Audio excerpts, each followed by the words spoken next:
Ce nouveau regard que j'ai proposé au SNETI, ça a été d'apporter un regard de terrain, un regard plus adapté à nos besoins de chantier et à nos scaphandriers, avec des travaux pratiques en situation réelle sur des ouvrages choisis du département où on va apprendre à faire des relevés, y placer les pathologies. Donc l'intérêt de ce CQP, c'est vraiment d'arriver à maintenir la compétence dans notre marché des travaux sous-marins concernant l'inspection des ouvrages d'art. Pour gérer l'ensemble de ce patrimoine d'ouvrages d'art, il faut qu'on puisse vérifier périodiquement que l'ouvrage d'art est dans un bon état. En fonction de son état et des pathologies qui peuvent être rencontrées, on établit un plan d'investissement pour entretenir notre réseau d'ouvrages d'art. La problématique de départ, elle est assez curieuse mais assez simple. En 1980, au début des années 80, la profession dans son ensemble s'est aperçue qu'il y avait un patrimoine technique possédé par la profession et on s'est dit il faut absolument qu'on mette au point un système pour ne pas perdre cette compétence. Dans la première semaine, on commence surtout par un topo du vocabulaire. Ça permet de donner un jargon, tout un vocabulaire pour pouvoir se situer sur un ouvrage, remonter l'information, comprendre ce qu'on voit aussi.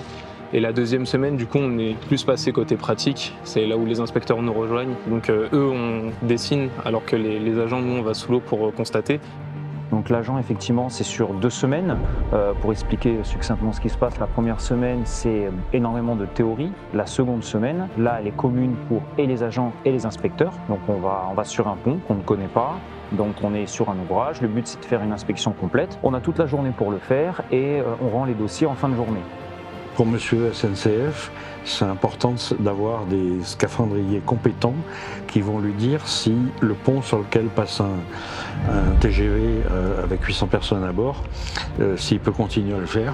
Donc on va rendre un compte-rendu qui va indiquer si le pont est en bon état ou si au contraire il y a des pathologies qui sont graves et qui peuvent remettre en question l'usage de ce pont. Donc ce rôle-là, il est hyper important et cette responsabilité-là, elle est portée par l'entreprise de travaux sous-marins et donc par l'inspecteur qui va diriger cette inspection. C'est d'autant plus important que, en fait, dans la dangerosité, tout ce qui va être plus bas est forcément plus dangereux pour le pont que ce qui va être en haut. Et donc on le met notamment comme condition obligatoire de réponse dans nos appels d'offres, tout comme la classe de scaphandrier en 2A, pour pouvoir s'assurer en fait d'une qualité, d'une connaissance nécessaire, suffisante et rigoureuse des ouvrages d'art. Si ce diagnostic est mal fait, est incomplet, on peut avoir des très grosses erreurs avec des conséquences qui peuvent être importantes pour tout le monde. J'ai vraiment l'impression que cette formation, aujourd'hui, on sent qu'elle suscite un engouement réel. La formation a de l'avenir et j'espère que je pourrai continuer aussi à transmettre tout ça et à passer le flambeau aussi à l'occasion quand la relève voilà, se présentera.